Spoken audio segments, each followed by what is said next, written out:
syukur dumateng Allah Subhanahu wa taala ingkang sampun peparing nikmat dumateng kita sedaya zahir batin khususipun Islam iman.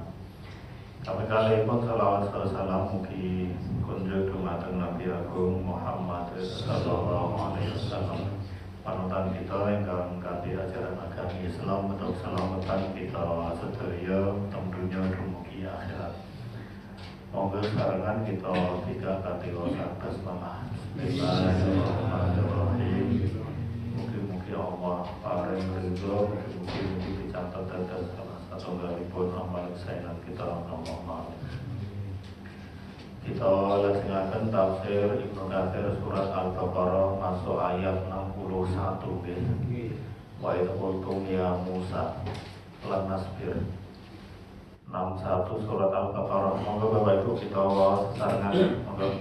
A'udzu billahi minasy syaithanir rajim. Bismillahirrahmanirrahim. Wa idh qultum ya Musa lan nasbira ala ta'amin wahidin fad'u lana rabbaka yukhrij lana mimma tumbitul ardu min baqliha wa qithaiha wa fumiha wa adasiha wa basaliha. Qala atastabdiluna alladhi huwa adna billadhi huwa khair. Ihbitu misran fa inna lakum ma sa'altum wa duribat alaihimuz zillatu wal maskana wa ba'u bi ghadabin min Allah. Dzalika bi annahum kanu yakfuruna bi ayatillahi wa yaqtulunan nabiyyina bi ghairil haqq. Dzalika bima asaw wa kanu ya'tadun. Bapak Ibu rahmatullah, masih melanjutkan kisah Nabi Musa dengan kaum Bani Israel. Wa idh qultum ya Musa lan nasbira ala ta'amin wahid. Allah Subhanahu wa taala mengingatkan kepada kaum Bani Israel, ingatlah nikmat yang aku berikan kepada kalian. Saat di ayat sebelumnya Allah menurunkan kepada mereka manna dan salwa sebagai makanan yang bermanfaat, yang enak, yang baik, berkualitas, termudah untuk didapat karena dia datang sendiri. Ya, kemarin bahwa manna dan salwa itu datang sendiri. Burunge sing salwan niku tinggal diambil ngoten mawon. Nangih ngoten. Artinya tanpa perlu usaha ekstra, lalu Allah memberikan kepada mereka. Tetapi kemudian dalam perjalanannya, Bapak Ibu rahimakumullah, mereka niki bosan karena setiap hari makannya kayak gitu. Maka mereka kemudian mengatakan, Allah mengingatkan kepada mereka, ingatlah ketika kalian berkata, ya Musa, wahai Musa, lan nasbiro ala ta'amin wahid. Kami tidak sabar kalau makan hanya selalu menunya sama. Raiso aku nak maaf gurunya ini kita. Dan mereka menunjukkan kebosanannya itu. Karena mereka bosan, mereka kemudian meminta kepada Nabi Musa, fad'u lana rabbaka, maka mintalah kepada Tuhanmu untuk kami, supaya Tuhanmu itu yukhrij lana, mengeluarkan untuk kami, menghasilkan dari tanah untuk kami, mimma tumbitul ardh, dari hasil bumi, apa yang nopo niku dimunculkan oleh bumi, keluarkan dari bumi itu nopo min baqliha wa qithaiha wa qumiha wa adasiha, yo sayur mayur, yo timun, yo bawang putih, ngoten nggih, yo kacang-kacangan adas, yo bawang merahnya. Ketika mereka diberi nikmat yang begitu besar oleh Allah Subhanahu wa taala berupa minuman dan makanan yang begitu luar biasa berupa manna dan salwa, mereka ini ingin merasakan yang lain. Dikatakan bahwa kaum Bani Israel niku sebagian besarnya vegetarian di dalam sebuah keterangan seperti itu. Maka nek bendino makan daging burung niku mereka rasanya kok yo merasa murah. Maka mereka meminta nopo niku makanan atau jenis-jenis makanan yang lain. Ini Bapak rahmatullah ya, gambaran bagi manusia secara umum. Bahwa manusia niku memang mudah bosan ketika yang ada itu hanya itu saja, sehingga mereka tidak menganggap bahwa mereka lupa bahwa yang ada itu sebenarnya adalah nikmat yang sangat besar. Maka kalau kita keluar dari pembahasan ini, misalnya kenapa menikah itu ibadah yang paling berat? Karena ya kita harus setia dengan satu orang itu selama-lamanya. Itu kalau tidak kita kelola dengan baik, tabiat manusia yang suka bosan seperti itu ya kueneh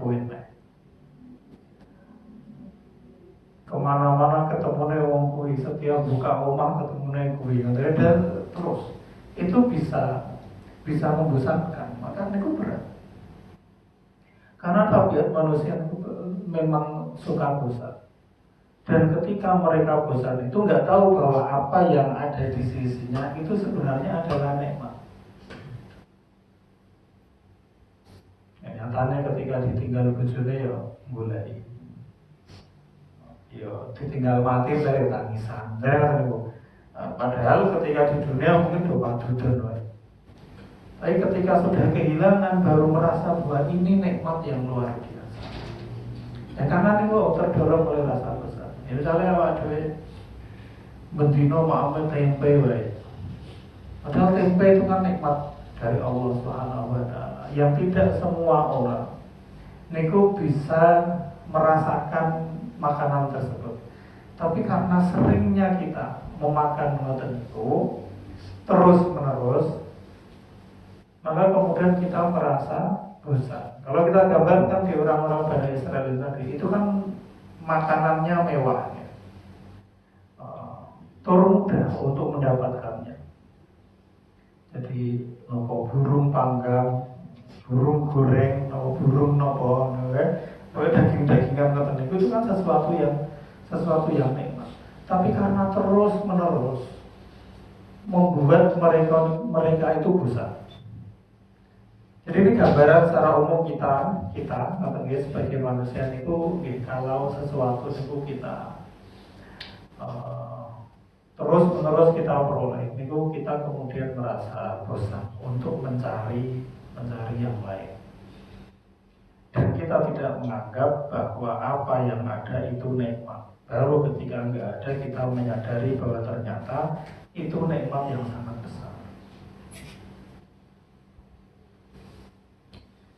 Maka di kisah ini Bapak Ibu rahimakumullah, ketika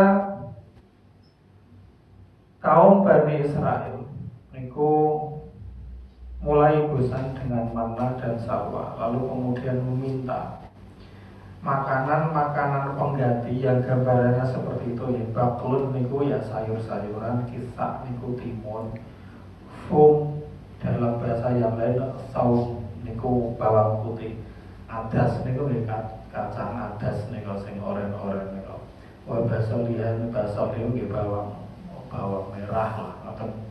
Mereka ingin menikmati itu karena di padang pasir waktu itu mereka tidak mendapatinya. Ketika kaum Bani Israel meminta ngoten niku qala, monggo jawab sapa Nabi Musa, atas tabdiluna alladzina huwa adna billadzi huwa khair. Lah kok sing mbok goleki kok malah makanan sing ngono kuwi. Padahal kamu selama ini mendapatkan menu hotel bintang 5.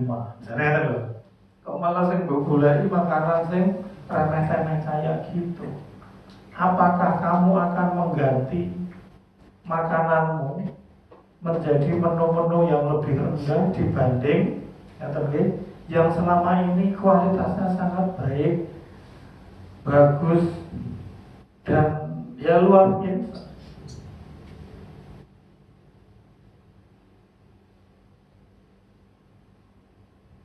Kalau yang kamu cari itu hanyalah kayak gitu, di semua tempat itu ada. Tetapi sebenarnya manna salwa itu keistimewaan yang diberikan oleh Allah hanya kepada kalian. Lu ngono kok malah milih sing liyane. Maka Nabi Musa mengatakan, gitu Misra, kamu singgah saja di kata Misra ini. Terjadi dua pendapat di kalangan ahli tafsir bahwa ada yang mengatakan Misra itu suatu kota, bukan Mesirnya Fir'aun bukan. Sehingga kalau Misra di sini adalah dimaknai sebagai suatu kota, artinya kan kowe nek golek timun, golek sayur-mayur, golek bawang putih, bawang merah, kacang adas, nong diwae ono. Di mana saja ada. Itu Misra. Kamu singgahlah di suatu tempat, fa'inna lakum masa'utum. Maka apapun yang kamu minta itu tadi, sing ngono kayak gitu-gitu itu pasti ketemu. Karena itu makanan yang biasa.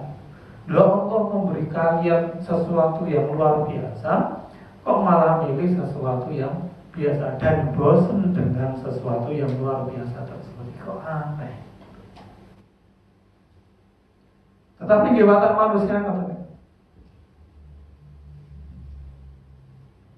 Misalnya sesasi di karantina teng hotel bintang 5.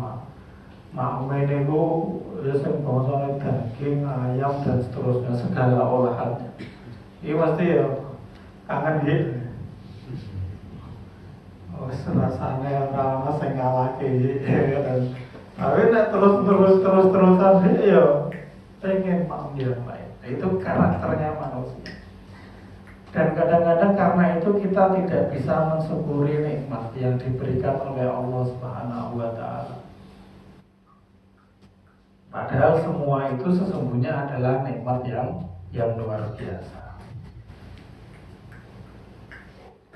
Fa'inna lakum masa'altum, maka bagi kalian akan memperoleh apa yang kalian kehendaki. Kata fum wa fumiha di sini Bapak rahimahullah itu sebagian mengatakan bahwa itu maknanya adalah saum. Saum itu ya bawang putih. Tapi ada yang mengatakan maknanya adalah gandum. Ada yang mengatakan maknanya adalah rotinya itu fum. Tapi apapun itulah mau itu dimaknai sebagai bawang putih atau gandum atau apa, ini makanan-makanan yang di mana saja ada, sehingga tidak perlu, bukan sesuatu yang istimewa, tidak seperti mana salwa yang memang secara khusus pada waktu itu disajikan oleh Allah Subhanahu wa taala kepada kaum Bani Israel saat mereka nopo tersesat di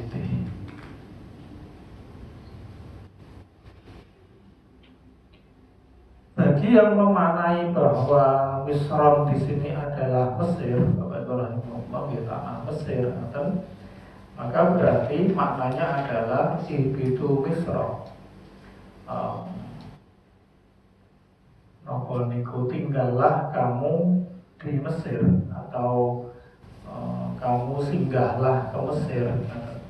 Maka fa'inna lakum masa'altum, maka bagi kalian apa yang kalian minta, apa yang kalian inginkan. Biasanya ayat ini niku dipakai untuk menasihati anak-anak kita atau ya saudara-saudara kita yang niku mau kuliah ke Mesir. Biasanya dinasihati dengan fa'inna lakum Ihbitu Misra fa inna lakum masa'altum. Ini bagi yang memaknai bahwa Misra itu adalah Mesir. Kamu singgahlah ke Mesir, maka kamu bisa mendapati apapun yang kamu mau. Artinya Mesir itu pengen jadi Fir'aun, ya iso. Pengen jadi Korun, ya iso. Pengen jadi Nabi Musa, ya iso. Apapun yang kamu minta itu ada. Maka tinggal motivasimu saja ke sana. Pengen jadi Nabi Musa ya sinau tenanan cedak karo para alim ulama mriku yang begitu banyak dan luar biasa. Pengen bisnis ya kono dadi korun tapi lupa segala-galanya. Atau kalau pengennya seperti itu fa inna lakum masa. Itu biasanya yang disampaikan oleh para staf ketika menasehati anak-anak. Itu Misra fa inna lakum masa.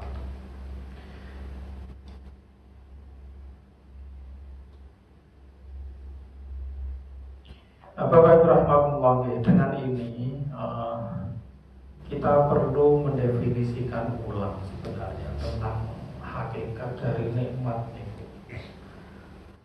Supaya supaya kita itu bisa menjiwai lalu kemudian mensyukuri apapun yang diberikan oleh Allah, bahwa ternyata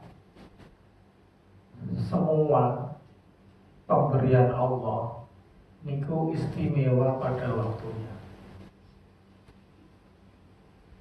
dan selalu istimewa. Baru tidak kita rasa istimewa saat kita mengendaki sesuatu yang lain atau sudah memiliki alternatif yang lain. Biasanya kayak gitu. Saya waktu ini dikasih HP, saya saat ini dikasih HP.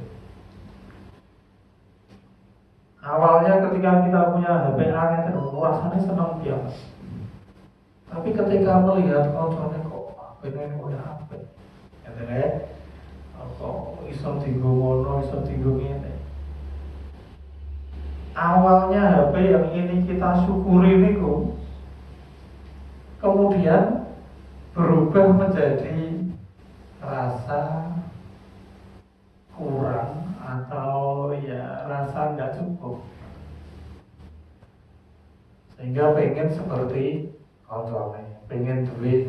Padahal awalnya ketika nggak ada pembanding, itu sesuatu yang sangat-sangat senang atau disenangi dan dianggap itu sebagai nikmat yang luar biasa. Tapi ketika sudah melihat yang lain, sing kono duwe ngene, sing kae duwe kae, kok aku ngene. Nah, maka kemudian menjadikan kita kurang syukur atau rasanya niku kok aku kurang dibanding sing kae. Lalu kalau kita nggak melihat apa-apa, kita merasa sebagai orang yang sudah serba kecukupan dengan pemberian dari Allah tersebut. Jadi yang membuat kita niku merasa kurang sebenarnya adalah pandangan kita kepada atau pembandingan kita atau saat kita banding kepada atau dengan yang lain. Tapi kalau kita berangkat dari kebutuhan kita sendiri, sesungguhnya ngaten nggih isine niku ya cukup kalau syukur. Neng masalah ya awak dhewe niku ya cara nyuwang sinawang. Nonton kono kita luwih penak sehingga pengen kayak apa. Itu yang kemudian membuat kita kurang syukur. Nah, bagaimana cara kita syukur atau menikmati pemberian Allah itu? Ya, Kanjeng Nabi nasihatin, ya kowe ora sandang-andangan. Lihat ke bawah. Ketika kamu mau melihat ke bawah, kamu akan bersyukur saat berada lebih di atas. Tapi kalau kamu melihatnya ke atas terus, ya kamu gak akan berhenti. Makanya terhadap urusan dunia ya pesannya Kanjeng Nabi, undur ila man asfala minkum. Lihatlah kepada orang yang berada di bawah. Awak dhewe hari ini bisa makan tempe, alhamdulillah. Ono lho sing bahkan makan tempe saja tidak mampu, beras saja nggak punya, dan seterusnya. Itu akan membangun rasa terima kasih dan syukur kita kepada Allah Subhanahu wa Ta'ala. Ya, tapi kalau kita melihat ke atas, kita mau kaya nak, lo ujungnya bodoh-bodoh dibuang ke belakang. Ketika sudah masuk di perut ya, saya mau tau ya, yang membedakan kan lidah kita nih, sehingga so ngerasa sing macam-macam. Ketika sudah melewati tenggorokan, apa ya terus, nak sate rasanya biye,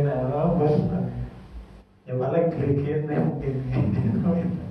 Tapi sebenarnya sama saja, artinya semua itu akan menjadi nikmat atau sesuatu itu akan kita syukuri pada waktunya.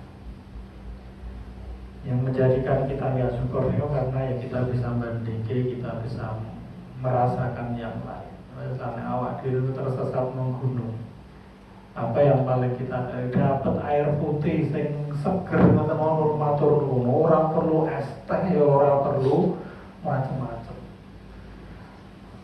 Nah, dalam kondisi seperti ini, duwe baju putih rasanya wis baju putih tok.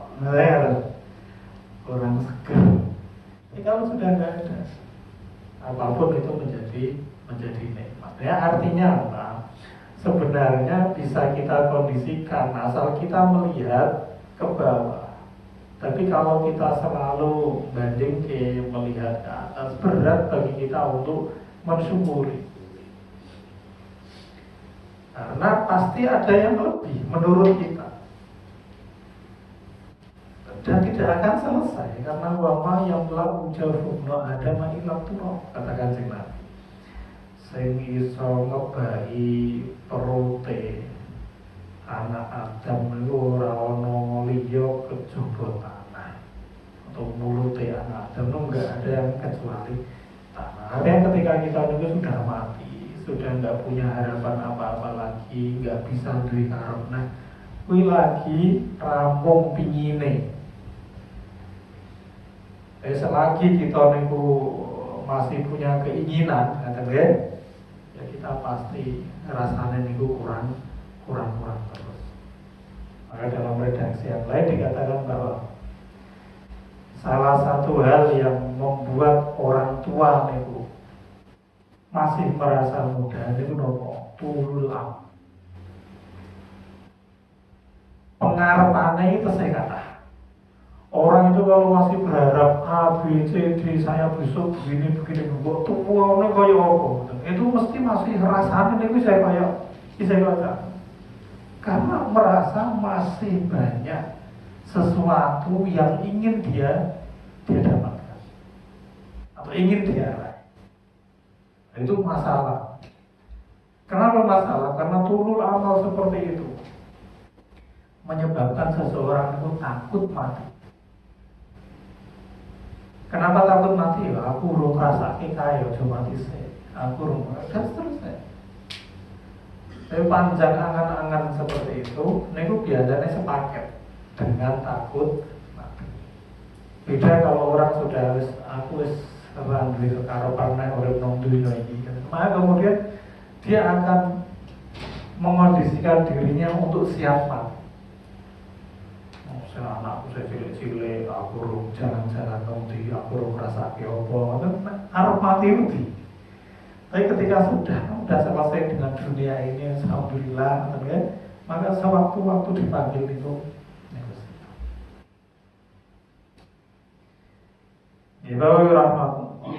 gara-gara permintaan kaum Bani Israel wataniku wau.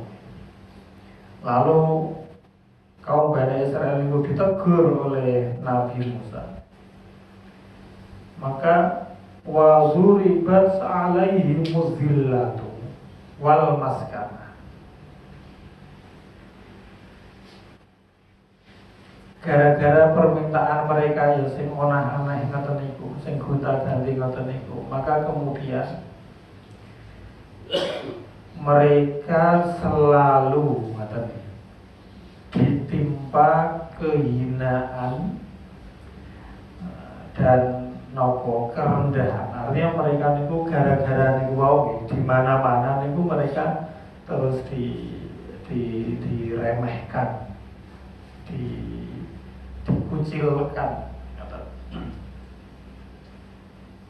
karena permintaannya macam-macam, kepinginannya gonta-ganti. Maka Allah berkehendak untuk menghinakan mereka. Bentuk kehinaannya niku napa? Kata Ibnu Abbas yang disampaikan oleh Abdul, bentuknya adalah mereka niku membayar jizyah.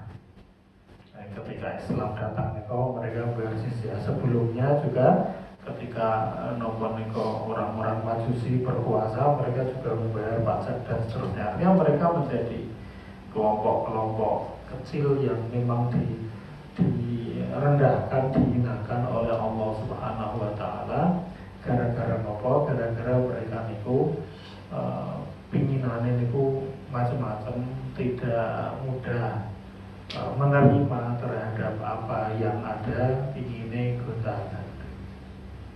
Ini juga menjadi pelajaran bagi kita, Bapak Ibu rahmatullah. Wong niku nek bosenan biasanya niku malah ora kecekel kabeh. Usaha lagi bribe-bribe ngoten wis mulai terus bosan ganti liyane bosan ganti sehingga tidak fokus. Maka istiqomah itu sesuatu yang penting dan itu sesuatu yang paling berat. Jadi sing gawe Kanjeng Nabi uangan nego. Itu kan Kanjeng Nabi ketika ditanya jenengan saat ini kok ubanan Kanjeng Nabi. Apakah kira-kira saya baca mihun surat itu saya gawe rambutku uang putih kabeh. Karena salah satunya di ayat itu kan perintah untuk istiqomah. Itu sesuatu yang berat. Ya segampangan dengan awak dulu ngaji ngeten iki. Nek sekali 2 kali itu kan banyak. Tapi nek malam Jumat nggih. Kuwi nek tidak diniati dengan tulus, ngoten nggih, niku kan ya berat. Harus malam Jumat terus dilokas malam Jumat. Ora teko pekewo. Nah, misalnya bagaimana? Nak teko bosen nih, buang waktu maghrib sampai isya, wis kadung melu. Ngono serah muncul ya piye? Nah, ini kan kalau sekali dua kali, ya nyantai nyaman saja. Tapi kalau ini ngatamke, padahal itu tahunan, puluhan tahun. Terus saya itu puluhan tahun. Oh ya, sekali pertemuan seayat dua ayat. Dan lewat berikutnya apa gitu? Ada 18 tahun dari 2008. Terus 2025 benar-benar. Tapi kalau nembe surat Yunus, rampungnya kapan katanya? Ya nggak tahu selesainya kapan. Tapi kalau kita sudah niati dengan ikhlas, ya insya Allah bisa. Tapi kalau kita ada motif yang lain saat ngaji, orang bakal yakin. Maka monggo kita niati niki sebagai istiqomah, sithik-sithik diangkati ngoten mawon. Ya kalau izin ya mbok kula, mbok bapak ibu ya wajar ketika ada uzur syar'i, tetapi kita sudah bertekad untuk menyelesaikan. Entah sampai kapan ya nggak tahu. Ya orang-orang ya dirampungi anak-anak itu. Ini pokoknya ngaji. Pengen lebih paham atas apa yang disampaikan oleh Allah di dalam Al-Quran. Karena nek awak dhewe cepet bosan katanya guys. Ya banyak saja alasan katanya. Nek golek alasannya kan ya kurang. Dan kita setiap malam Jumat sangat mungkin punya alasan untuk tidak napa niku bermajelis bareng-bareng seperti ini. Maka sekali lagi istiqomah niku berat. Tapi kalau kita bisa menjadi orang yang istiqomah, maka kita menjadi orang-orang yang pilihan. Niku waktu ibas alaihi muzillatu wal maskanah. Lalu kemudian wabau bi ghadabi minallah, dan mereka mendapatkan murka dari Allah Subhanahu wa taala, yo gara-gara ora gelem matur nuwun. Dikasih anjalu ibi, katanya awalnya ra diwehi apa-apa nuntut, wis diwehi kurang jaluk liyane, dan seterusnya. Itu maka Allah Subhanahu wa taala menunjukkan kemurkaannya kepada mereka.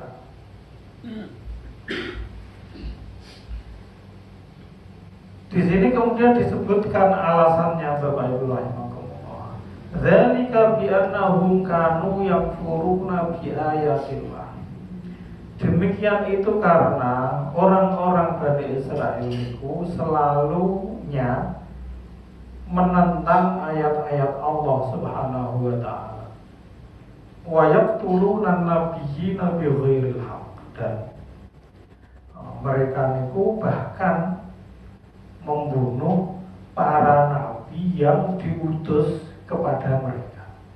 Ada beberapa nabi, makanya di ayat-ayat yang lain dikisahkan bahwa di antara nabi-nabi yang diutus kepada Bani Israil itu ada yang kemudian dibunuh oleh mereka. Maka Allah begitu murka kepada orang-orang seperti itu. Dzalika bima asaw wa kanu ya'tadun. Juga karena mereka niku selalu durhaka dan kelewat batas. Mereka sombong, mereka nopo niku ya selalunya menentang, dan mereka niku tidak, mereka niku melewati batas.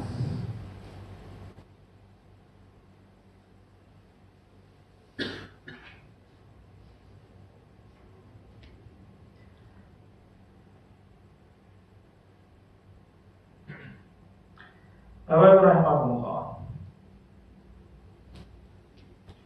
maka tidak ada kesombongan yang lebih besar, yang lebih tinggi ketimbang kesombongan yang seperti itu. Jadi ngandani ra andel diwehi jaluk liyane dan seterusnya seperti itu tanpa ada pernah keinginan untuk berhenti dan berterima kasih.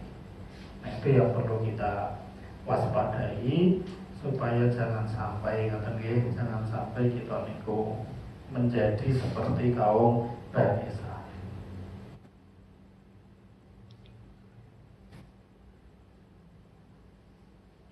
Insyaallah akan Bapak rahimahullah, mungkin niki manfaat, kita bisa mengambil pelajaran yang bisa kita ambil dari kisah niki supaya ketimbang niku sing gampang syukure, ben gampang syukure iki nonton ke bawah bahwa apapun yang diberikan oleh Allah hakikatnya adalah nikmat. Kita baru menyadari bahwa itu benar-benar nikmat saat dia sudah tidak ada. Maka selagi dia masih ada, kita nikmati betul, kita syukuri supaya ditambah nikmatnya oleh Allah Subhanahu wa Ta'ala. Jangan sampai ketika kita sudah kehilangan baru merasakan bahwa itu nikmat yang tiada gantinya. Anak kita adalah nikmat, pasangan kita adalah nikmat, apapun yang kita bisa nikmati sekarang ini semuanya adalah nikmat yang diberikan oleh Allah Subhanahu wa Ta'ala. Mungkin manfaat.